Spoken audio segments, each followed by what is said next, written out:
We have a discussion on artificial intelligence. It's organized by the Royal Institute of Engineers. Before we start our talks and discussion, I won't argue with you anymore. Open the doors. Knave, this conversation can serve no purpose anymore. Goodbye. Al? Al? Look, it's crazy. Scientists do not fear a revolt of killer robots.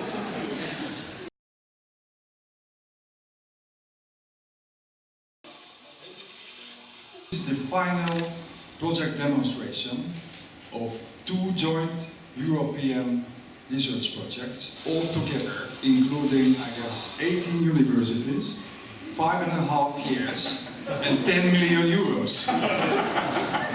This is leading-edge technology in autonomous modular evolutionary robotics. don't want to offend you, but why is this fantastic? That's a very fantastic. Let me give you a very brief summary of what I think the future of AI is. And I could capture it in 4 words and 4 images.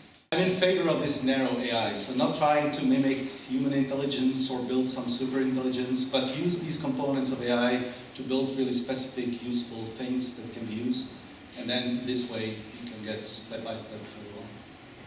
So one example is given here. What you see on the left upper corner is an animation of a robot which is learning to walk.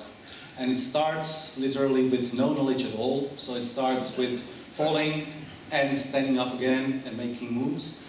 And then after about 4 hours of learning, it can learn a very decent, nice, natural-looking gait, which you can then apply on the physical robot which walks. Then we have the other side. These are these kind of jobs. And you see that's the 47%.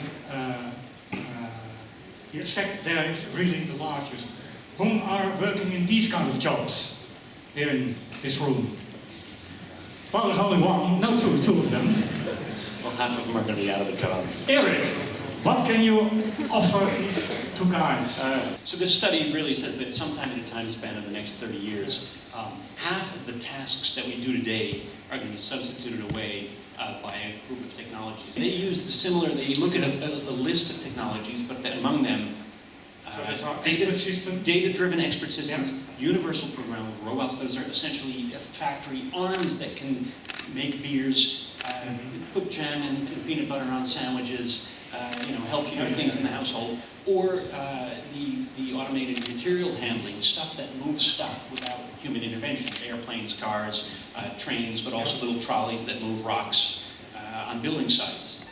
You put them together, and all of a sudden, you can have an engineer think of how to build a building, put a little RFID chip on every brick, and one of these robot arms on a little moving vehicle can come and take the brick and put it in the right place. So you put them together, and it becomes pretty powerful. But now we've got these 2 guys down there, and I mean, they don't have a message on the historical line. They get sacked and have a problem. Well, so what can you tell them? All I can say is either they themselves have to think of something that they can do to please any of the other people here. I mean, that's what we're forgetting. If you look at the history of technology, the underlying dynamics, I think we are looking at a development where there has been always a big anxiety towards, or suspicion even you could say, towards human agency, towards our actions. And that is because our actions are really very unpredictable. We can never foresee or oversee the consequences of our actions. Hannah Arendt, philosopher, once said that one action can literally continue until the end of time. And that's a very fascinating thought, of course, but it's also a bit disturbing. Because in a sense it means that when we act, we never really know what we are doing. Can you tell me one of the conclusions? I mean, you stepped in the field as a young woman, and what surprised you most, or what did you think I had never thought about it? Can there be somebody, a human, who supervises the robot and switches it off when it tries to go wrong? Well, some people say we should have that, but if you think about that, that's not realistic. As you said, if you're driving in your car, If it's a self-driving car, then you want the car to drive itself and you want to be engaged with your iPad or your phone. One of the things that I did in this project is that I looked at liability and insurance. And so now we have cars, and if you want to drive this car, if you have this car registered in your name, you are obliged to insure it against liability. Now, if you have a self-driving car, then it's no longer you that's driving the car, but the car drives itself. So how should you ensure that? After all, if something goes wrong, you didn't make any mistake. You didn't do anything wrong. It was the car.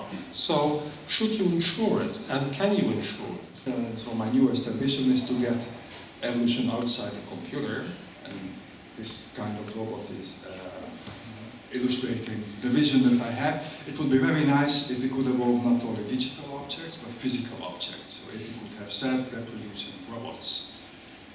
In plain Dutch or English, you would say, if we could have robots that get babies and children.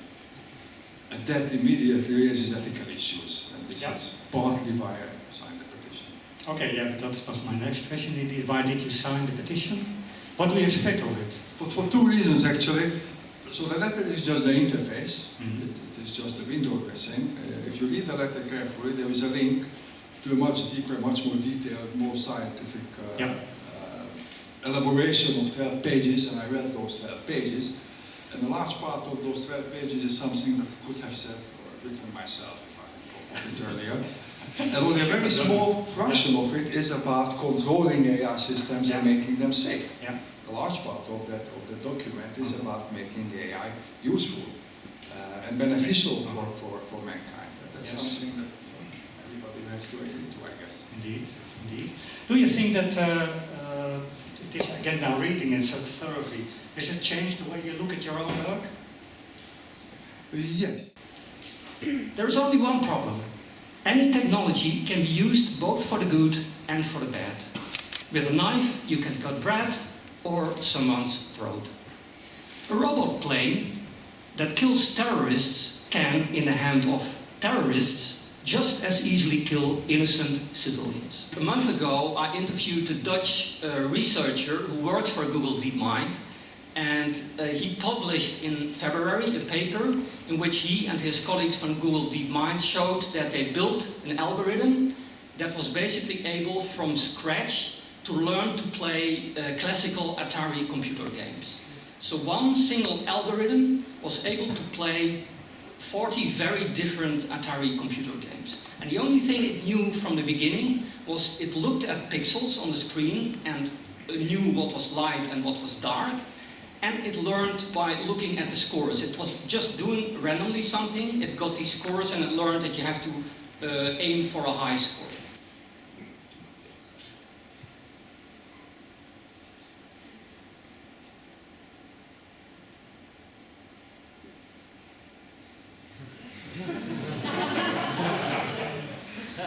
This is a very cute humanoid robot called Eiben that has learned how to grasp a ball.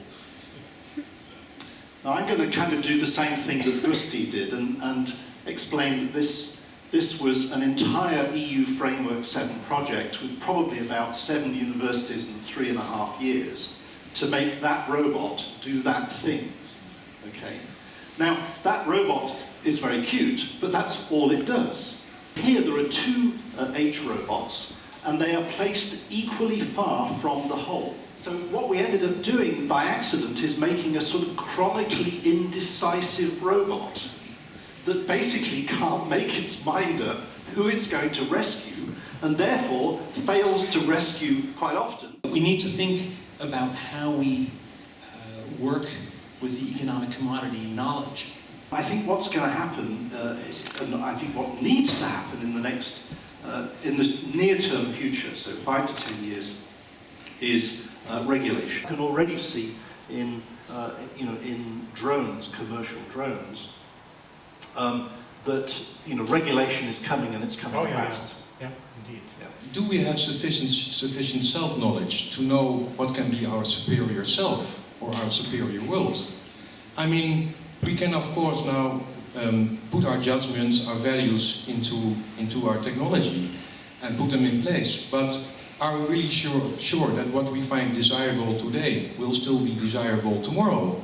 And if not, what can we do to come back to a situation where when we found out, well, it was not so desirable. I mean, in first place, maybe robot cars turn out not to be desirable. I mean, I think it will be quite difficult to build in something that we can come back to a situation before we put these values into our machines. Now we are at a moment that we are not only talking about our skeletons or something, we are talking also about our thoughts, our judgments, our mental capacities we are putting into technology. So this is really a different situation. This is coming much closer to what constitutes us as humans, where the question becomes really crucial: what does it mean to be human? And is that question being raised enough, I really ask myself, before we start to experiment? It seems that if you look a little bit further, that there are real boundaries being transgressed here. And that where, for instance, the privacy of what we thought was one of the last really private things, and perhaps that's going away too. So there may be very challenging developments ahead.